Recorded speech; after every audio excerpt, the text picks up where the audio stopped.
So I remember when I was 12, I woke up one day and my face shifted. It was my whole entire face shifted to one side and didn't know what it was. My parents thought I had a stroke and they took me to the doctor and I was diagnosed with Bell's palsy. They gave me some medicine and they told me hopefully in 6 weeks my face will go back to normal and that should be it. I should never have to experience Bell's palsy again. The second time I got Bell's palsy was when I was 16 in high school. At that point, I felt it in my ear. I felt pressure in my ear, and it felt kind of like an ear infection. So I went to the doctor, asked them to give me some meds for an ear infection, and later on that night, my face twisted again. So at age 30, I had my second child, and the night of our discharge, I was experiencing the pain in my ear, or the pressure in my ear again. So I went to ER and I explained to the doctor that he's gonna want to diagnose me with Bell's palsy, but it's not Bell's palsy because this is the fourth time. So he gave me a CAT scan and he found the tumor. They explained to me that the tumor was as big as, I guess, right behind my ear, sitting at the entrance of my brain. I was scared and I just had a second child. I had two at home and I just wanted the tumor out. After surgery, the doctor explained to me that I might experience hearing loss, but we would have to wait until everything healed. At first, I didn't realize anything, and as soon as I started healing, I started hearing like it was just kind of real muffled, and I just thought like, oh, it'll heal, it's gonna get better. And they did hearing tests on me, and they told me that I had hearing loss. So what we decided to do is just to bear with it, to see if we could just go ahead and live life with some hearing loss. Like how bad can it be? I have another ear. But it was a challenge. It affected me in every aspect of my relationships with my friends, with my kids, with my husband. I couldn't hear. And then I had to constantly be like, I'm sorry, what'd you say?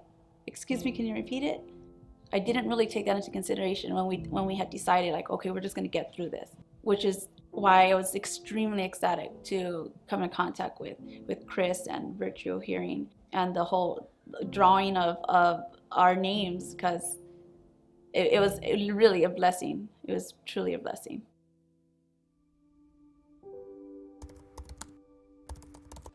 Who is gonna be the lucky winner to win hearing aids? Anna, are you ready? When I first heard about the raffle, I was at work. My friend told me I had to go on Facebook because some guy named Chris, from Virtual Hearing, was giving away free hearing aids. All I had to do was post a comment on his Facebook segment, and then my name would be entered into a drawing. And I was like, yeah, it's not gonna happen. I kind of like just brushed it off. I was at work, I was busy. After a while, I was just kind of like, no, I can't pass this up. Like, let me at least try. So I asked my husband to go on Facebook and to watch it and post whatever he needed to do, and he did. I was a little skeptical at first, but giving it that second thought and really thinking about how my wife has struggled with the hearing loss, and I convinced myself to give it a shot and see where it would lead us. Not knowing that, in the end, this was going to take us down a path where it will definitely change our lives. All right, Anna, go ahead, choose one. All right, let's open it up. Let's see who is the lucky winner. And I just remember getting that phone call where they're gonna announce the winner. And I remember Anna, his receptionist, pulling out the name from his box and taking forever, like what seemed like a lifetime, to open up this little post-it that was stuck together. See, Anna's building suspense here, you see? And we're like, come on, Anna, you're killing us. And she opened up the post-it and read my husband's name. Ivan Cardenas. Ivan Cardenas. Okay, Ivan Cardenas is the winner. Congratulations, Ivan. You will be receiving a message from us. And it was just like, no, yeah, like we were just crying, we were happy. I called my husband. My friend and I were just jumping for joy. It was just like, no, I can't believe this happened to me. I can't believe this happened to me.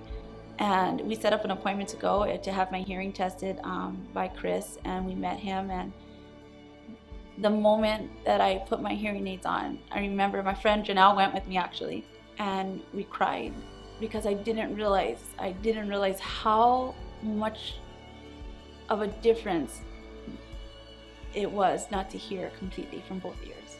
And it was just like beautiful, like hearing for the first time. Since my wife Nadine has received the hearing aids, it's changed our life completely. She's a lot happier. Doesn't strain as much. The fact that she can just effortlessly just hear our children has changed her life completely.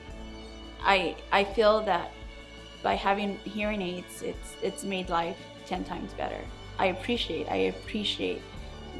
Chris and what he's done for me and my family. I appreciate my friend pushing me not to give up. I appreciate my husband taking the chance and, you know, posting something so that maybe we would be called, you know, and I'm grateful for that.